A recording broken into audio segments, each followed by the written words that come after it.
పరమేశ్వరుని పూజించేవాడు. అతని ఈ కష్టములను గమనించినటువంటి మహాశివుడు అతనికి పులిపాదములను ప్రసాదించాడు. అతనిది ఒక విచిత్రమైన రూపము, సగము మానవ శరీరము, సగము పులిపాదములతో కూడిన వ్యాఘ్ర శరీరము. వ్యాఘ్రం యొక్క పాదములు కలవాడు కాబట్టి ఆయనను వ్యాఘ్రపాదుడు అని కూడా అన్నారు.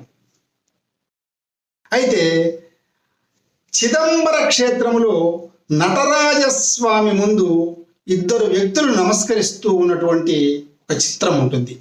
అందులో ఒక వ్యక్తి పాము పాదములతో నిలబడి పూజించే ఆయన పేరు పతంజలి. రెండవ వ్యక్తి పులిపాదములతో నిలబడి నమస్కరించే వ్యక్తి ఆయన వ్యాఘ్రపాదులు వారు. ఈ చిత్రాన్ని మనము చిదంబర క్షేత్రంలో ఇప్పటికీ కూడా